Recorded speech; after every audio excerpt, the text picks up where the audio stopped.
बिस्मिल्लाहिर्रहमानिर्रहीम। मैं ਮੁਹੰਮਦ ਸਈਦ ਤੇ ਤੁਸੀਂ ਦੇਖ ਰਹੇ ਹੋ ਖੁਸ਼ੀ ਆਫੀਸ਼ੀਅਲ।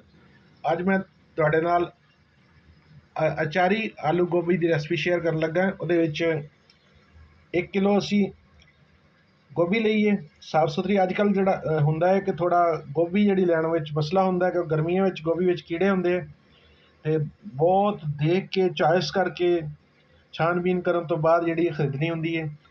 ਤੇ ਉਸ ਤੋਂ ਬਾਅਦ ਅੱਧਾ ਕਿਲੋ ਸਾਡੇ ਕੋਲ ਆਲੂ ਹੈ ਤੇ ਇਹਦੇ ਬਾਕੀ ਮਸਾਲਿਆਂ 'ਚ ਕੀ ਸ਼ਾਮਲ ਹੈ: ਟਮਾਟਰ, ਸਬਜ਼ ਮਿਰਚਾਂ, ਪਿੰਕ ਸਾਲਟ, ਜ਼ੀਰਾ, ਹਲਦੀ, ਕਾਲੀ ਮਿਰਚ, ਸੁਰਖ ਮਿਰਚ।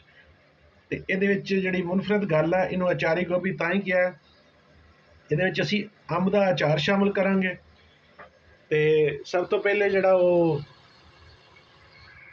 ਅਸੀਂ ਲਸਣ ਅਦਰਕ ਦਾ ਜਿਹੜਾ ਪੇਸਟ ਤੇ ਪਿਆਜ਼ ਇਹਨਾਂ ਨੂੰ ਬਰਾਉਨ ਹੋਣ ਵਾਸਤੇ ਰੱਖ ਦਿੱਤਾ ਹੈ। ਸਾਡੇ ਕਾਫੀ ਹੱਦ ਤੱਕ ਬਰਾਉਨ ਹੋ ਗਏ ਤੇ ਜੋ ਹੀ ਇਹ ਸਾਡੇ ਬਰਾਉਨ ਹੋ ਜਾਣਗੇ ਤੇ ਇਹਦੇ ਵਿੱਚ ਹੀ ਟਮਾਟਰ ਤੇ ਸਬਜ਼ ਮਿਰਚਾਂ ਸ਼ਾਮਲ ਕਰ ਦੇਵਾਂਗੇ। ਇਹ ਬਲਕਿ ਕਰ ਦਿੱਤੀਆਂ।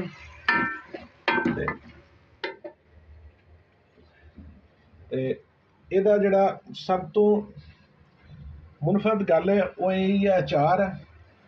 ਜਦੋਂ ਸਾਡੇ ਇਹ ਹੋ ਗਏ ਨੇ, ਅਸੀਂ ਪਿਆਜ਼ डाल देते हैं ਤੇ ਬਾਕੀ ਮਸਾਲੇ ਵੀ ਸ਼ਾਮਲ ਕਰ ਦਿੱਤੇ।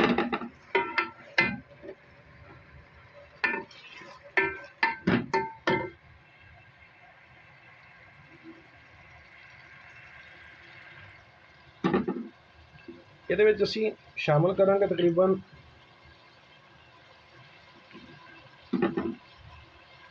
2 ਤੋਂ ਜਿਹੜੀਆਂ ਨਾ 3 ਕਾਸ਼ਾਂ ਜਿਹੜੀਆਂ ਅੰਬ ਦੇ ਅਚਾਰ ਦੀਆਂ ਸ਼ਾਮਲ ਕਰਾਂਗੇ। ਬਹੁਤ ਜ਼ਿਆਦਾ ਵੀ ਨਹੀਂ ਕਰਨਾ, ਫਿਰ ਉਹ ਗੋਭੀ ਦਾ ਜ਼ਾਇਕਾ ਘੱਟ ਆਏਗਾ ਤੇ ਅਚਾਰ ਦਾ ਜਿਹੜਾ ਨਾ ਉਹ ਬਹੁਤ ਆਏਗਾ। ਇਹ ਅਸੀਂ ਕਰ ਦਿੱਤੀ ਹੈ। ਜਦੋਂ ਸਾਡਾ ਇਹ ਮਸਾਲਾ ਤਿਆਰ ਹੋ ਜਾਏਗਾ, ਅਸੀਂ ਇਹਦੇ ਵਿੱਚ ਫਿਰ ਸ਼ਾਮਲ ਕਰਾਂਗੇ। ਸਭ ਤੋਂ ਪਹਿਲੇ ਆਲੂ ਸ਼ਾਮਲ ਕਰਾਂਗੇ। ਆਲੂ ਸ਼ਾਮਲ ਕਰਨ ਤੋਂ ਬਾਅਦ ਜਦੋਂ ਆਲੂ ਜਿਹੜੇ ਸਾਡੇ ਉਹ ਤਕਰੀਬਨ 10 ਮਿੰਟ ਤੱਕ ਉਹ ਭੁੱਜ ਜਾਣਗੇ ਉਹਦੇ ਵਿੱਚ ਦਰਮਿਆਨੀ ਆਂਚ ਤੇ ਫਿਰ ਅਸੀਂ ਉਹਦੇ 'ਚ ਗੋਭੀ ਸ਼ਾਮਲ ਕਰ ਦਾਂਗੇ।